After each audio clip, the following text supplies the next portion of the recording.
Non, nous avons repris l'avion pour aller à Kindu et on nous dit dans l'avion qu'il y avait des échauffourées à Kindu. Et d'ailleurs, on m'appelle de Kindu, là, je vais répondre. Allô? D'accord. Oui. Monsieur le Premier ministre, c'est quand même très grave comme entorse à la démocratie dans cet acte posé par les autorités de la ville de Maniema. De la province de Maniema, bien sûr. Moi, ça ne m'étonne pas. C'est le comportement normal d'une dictature. Nous ne sommes pas dans une opération électorale à proprement dite, je l'ai toujours dit. Nous sommes devant une dictature qui ne veut pas que les élections se tiennent. Ils ont peur.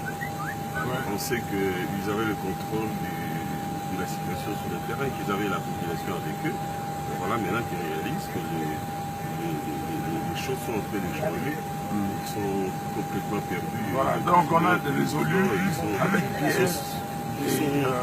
Voilà pourquoi ils paniquent, voilà le comportement qu'ils adoptent. Ils mobilisent les hélicoptères pour empêcher la commune d'opposition, à savoir M.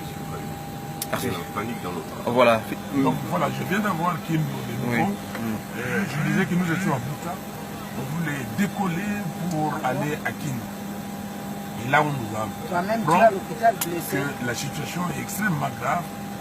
On a donné du chanvre, de l'alcool dur, frélaté aux voyous. Et ces voyous ont commencé à s'en prendre à nos militants. Et il y a eu des échauffourées. Et finalement, l'armée, la police est venue pour prêter main forte à ces voyous. Et même les hélicoptères militaires ont atterri à l'aéroport. Mais comment on peut comprendre que nous soyons dans une situation comme celle-là? Comment? Donc nous disons, voilà, nous sommes dans l'avion. Et finalement, on a décidé, au lieu d'aller directement à Kindu, de revenir ici à Kisangani, d'attendre et de voir. Bon, maintenant il s'est fait tard. Nous allons de nouveau passer la nuit ici à Kisangani et voir demain comment on peut faire pour partir là-bas. Et ça perturbe notre programme. Kindu, c'est le Congo. Kindu, ça n'appartient pas à M. Kabila ou à M. Chadari. Mais ils ont dit qu'on n'était rien. Mais pourquoi chez eux?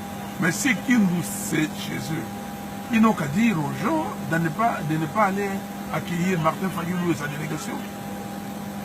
C'est simple. Qu'ils voient ce qui va se passer. Pourquoi ils nous empêchent d'atterrir à Kindu?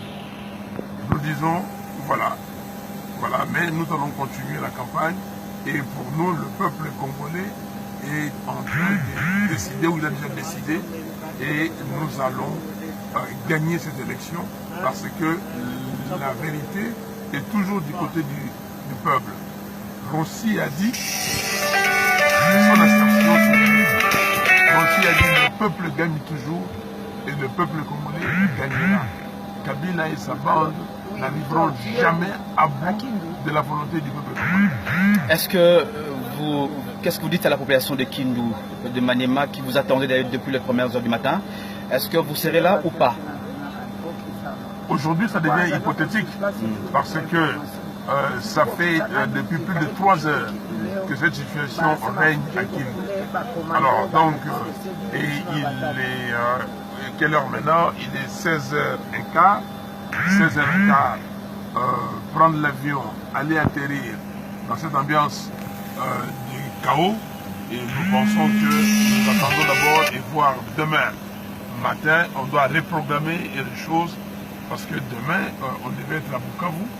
Et donc on va voir comment faire cette escale de Kindu parce que ça nous tient à cœur. Nous devons passer à Kindu, démontrer de quel bois nous chauffons et pour que les gens comprennent définitivement qu'ils doivent abandonner cette affaire et qu'ils nous laissent tranquilles, qu'ils laissent le peuple congolais gagner sa bataille.